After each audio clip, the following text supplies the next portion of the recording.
The little boy's innocent question stopped an entire room without anyone realizing it. His tiny voice carried no accusation, no curiosity about wealth or power, only the heartbreaking honesty that children possess. Standing in the bright afternoon lobby of one of the country's largest companies, he looked up at the elegant female CEO with wide, gentle eyes and quietly asked why she looked exactly like his mommy whenever she tried not to cry. Every conversation around them faded into silence. Employees froze where they stood. The CEO, who had spent years convincing the world she was unbreakable, suddenly felt the walls around her heart begin to crack. She had hidden her pain from investors, reporters, and even her closest friends. Yet somehow, a 6-year-old stranger had seen through every carefully practiced smile. Before this unforgettable story begins, if you believe kindness, compassion, and second chances can change lives, please like this video, leave a comment telling us where you're watching from, share this story with someone you love, and subscribe to channel name. Your support helps these emotional stories reach people who need hope today. The warm Monday morning sun illuminated the glass headquarters of Ellery Sloan Industries, where hundreds of employees hurried through the revolving doors carrying laptops, coffee cups, and endless responsibilities. At the very top of the company stood Corinne Vail, a 40-year-old CEO admired throughout the business world for her intelligence, determination, and calm leadership. Business magazines described her as fearless. Television interviews praised her confidence. Investors trusted every decision she made. Almost nobody knew the quiet truth behind those headlines. 2 years earlier, Corinne had lost her husband, Gavin, in a tragic mountain rescue accident while he was volunteering to save stranded hikers during a severe storm. Although the nation celebrated him as a hero, Corinne returned to an empty home that no amount of success could ever fill. She buried herself in work, convincing everyone, including herself, that staying busy was the same as healing. It wasn't. Every evening she returned to a silent house where his favorite coffee mug still rested untouched beside the kitchen window. Every morning she practiced smiling before leaving for work. She became an expert at pretending. On the other side of the city lived Maren Holt, a hard-working single mother raising her 6-year-old son, Bryn. Maren worked mornings delivering flowers and afternoons cleaning offices to provide a simple but loving home. Their apartment was small, their furniture mismatched, and every dollar carefully planned, yet laughter somehow filled every corner. Bryn possessed an extraordinary gift. He noticed emotions adults believed they had hidden. Whenever his mother became overwhelmed by bills or exhaustion, she would quietly smile and tell him everything was fine. Bryn always knew the difference. He often hugged her without asking questions because he understood that some tears remained invisible.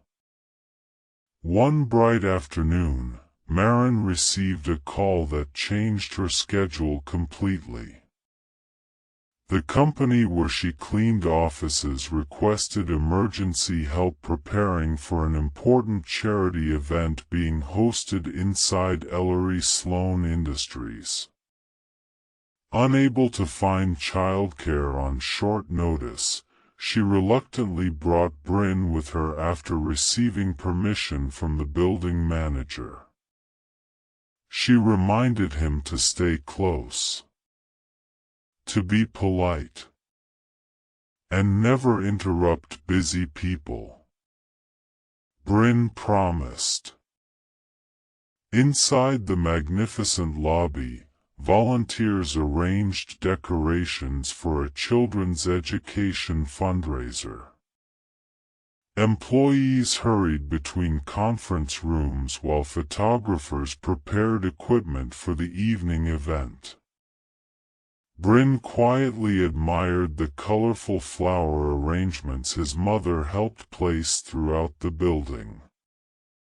Then he noticed a woman standing alone near a large window overlooking the city. It was Corinne. Although surrounded by hundreds of people, she looked completely alone. She smiled politely whenever employees greeted her. The moment they walked away, the smile quietly disappeared. Bryn recognized that expression immediately. It was the same face his mother wore whenever she believed he wasn't looking. Without understanding titles, wealth, or social boundaries, the little boy slowly walked toward her. He simply wanted to know whether she was okay. When his innocent question filled the lobby, Corinne felt time itself stand still. She looked into the child's sincere eyes and realized he wasn't judging her. He wasn't embarrassing her. He was worried about her. For several seconds she couldn't answer. Instead, she gently knelt until they were at eye level and thanked him for caring. Nearby employees watched in complete silence. They had worked beside Corinne for years but had never seen genuine emotion appear across her face. Later that afternoon, after the event preparations ended, Corinne quietly asked the building manager about Bryn and his mother. She learned about Maren's long work hours, her determination to support her son, and the sacrifices she made every single day without complaint. Something about their quiet resilience stayed with her. Over the following weeks, Corinne found herself thinking about Bryn's question more often than she expected. One sentence from a child had accomplished what years of success never could. It forced her to admit she wasn't fine. Determined to do something meaningful, she began visiting the charity programs her company sponsored instead of merely approving funding from behind a desk.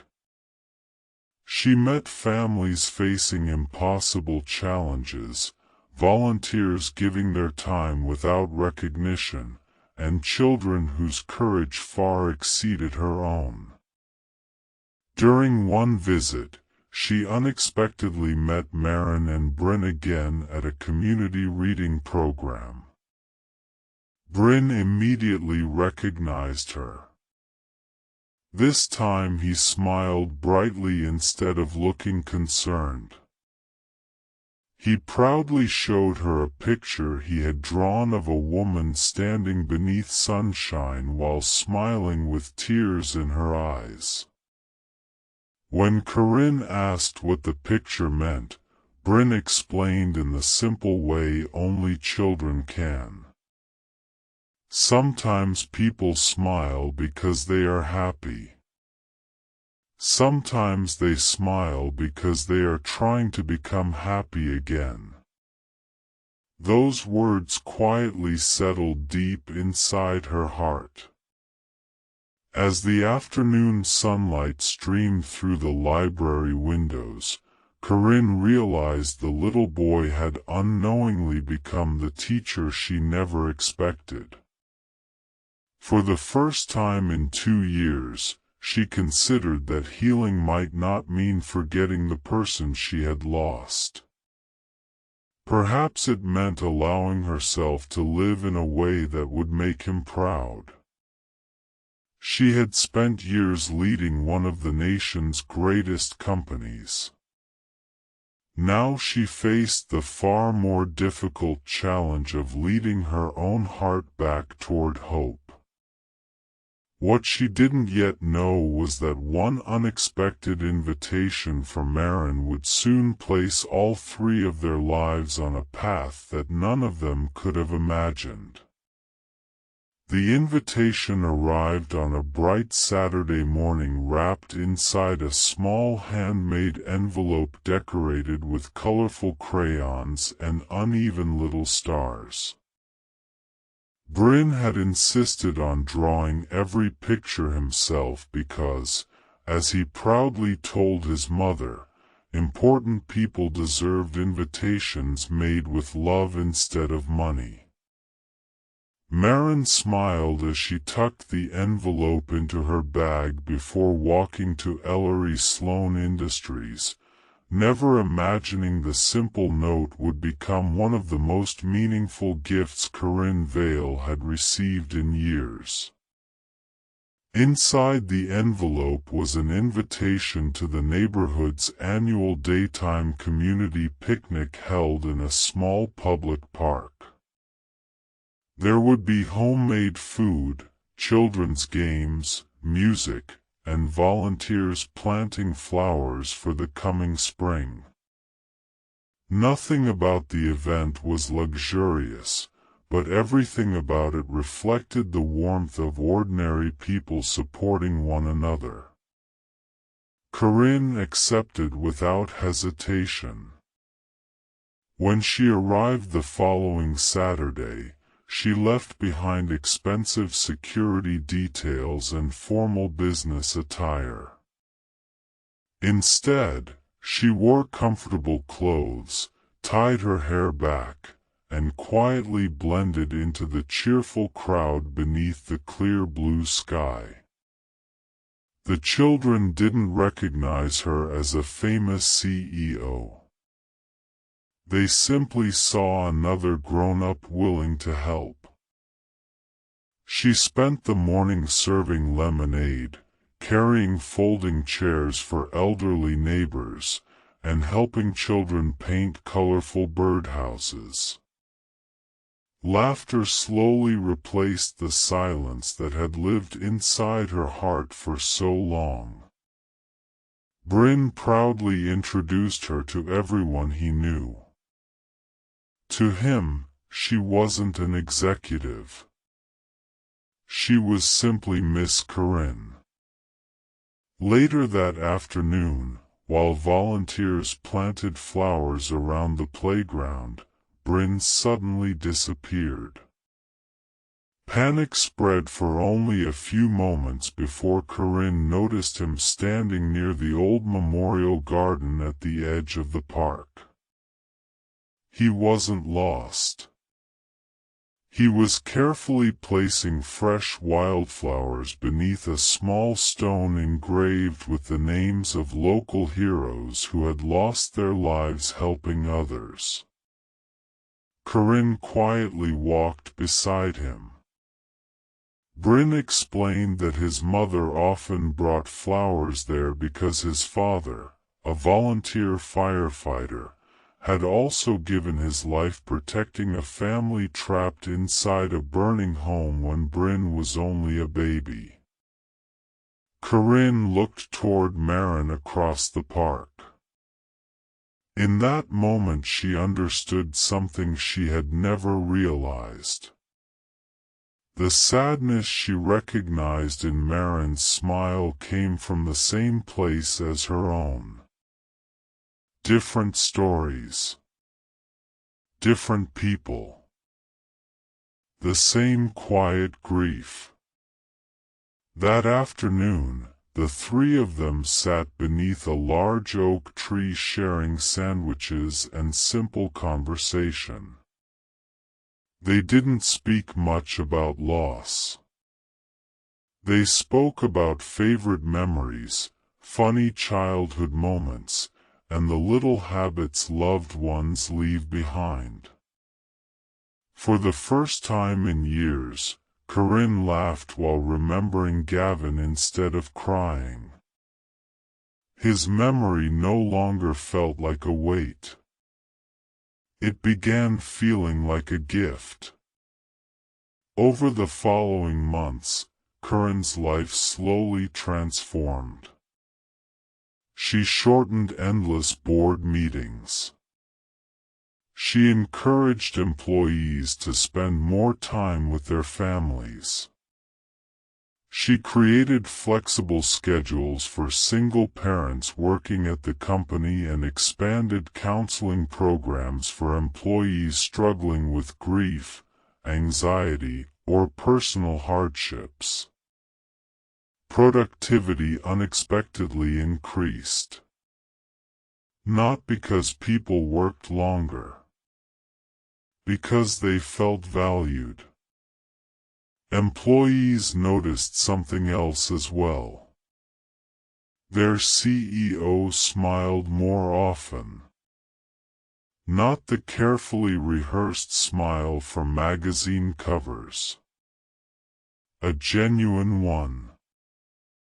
Meanwhile, Marin received an unexpected promotion after company leaders noticed her remarkable dedication and leadership during community projects. She was offered a full-time position coordinating Ellery Sloan Industries' charitable outreach programs. For the first time in years, she no longer needed two exhausting jobs to support Bryn. Her evenings became filled with bedtime stories instead of late-night cleaning shifts. One sunny spring afternoon, the company officially opened a beautiful children's learning center funded by Corinne's foundation. The center offered free tutoring, counseling, music therapy, and reading programs for families facing financial hardships. Hundreds of children attended the opening celebration. Among the artwork decorating the entrance hung one special drawing created by Bryn. It showed three people standing beneath a bright yellow sun. One woman held flowers. Another smiled through happy tears. A little boy stood between them holding both their hands. Above the drawing he had carefully written, "Sometimes people help each other become happy again." Many guests quietly wiped tears from their eyes. Months later, Corinne visited Gavin's favorite hiking trail for the first time since his passing. She carried fresh flowers and Bryn's drawing inside her backpack.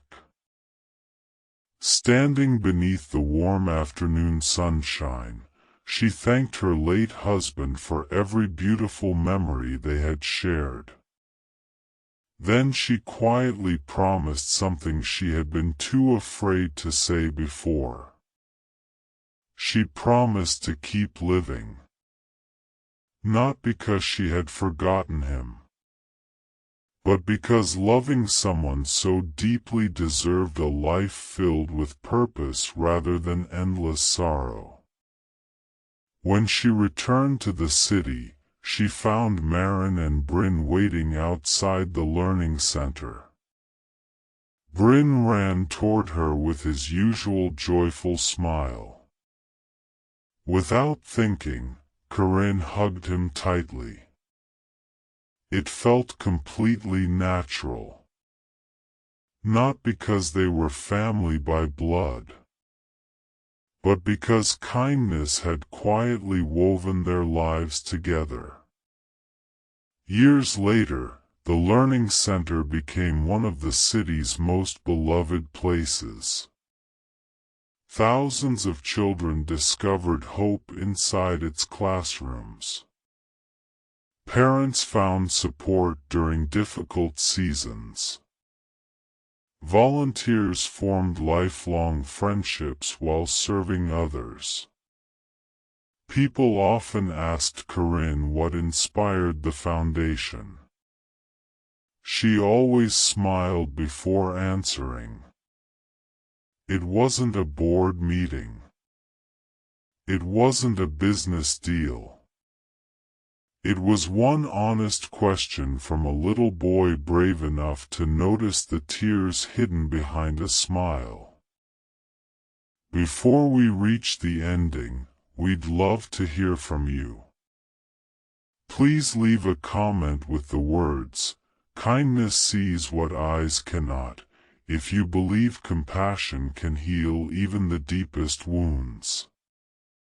As another beautiful daytime sunset painted the sky in shades of gold and orange, Corinne watched Bryn and dozens of children laughing across the playground outside the learning center. She finally understood that healing never meant forgetting the people we loved. It meant allowing their love to continue changing the way we lived. Sometimes the smallest voices carry the greatest wisdom. Sometimes the youngest hearts notice pain that adults spend years hiding. And sometimes a single question asked with genuine compassion becomes the beginning of an entirely new life. If this story touched your heart, please like this video, share it with someone who needs hope today, leave a heartfelt comment, and subscribe to channel name. Your support helps us continue creating emotional stories that remind the world kindness, love, and second chances still exist. True strength isn't pretending that nothing hurts. True strength is allowing kindness to reach the places where pain has quietly lived, and discovering that even the most broken hearts can bloom again when someone simply cares enough to ask if they're okay.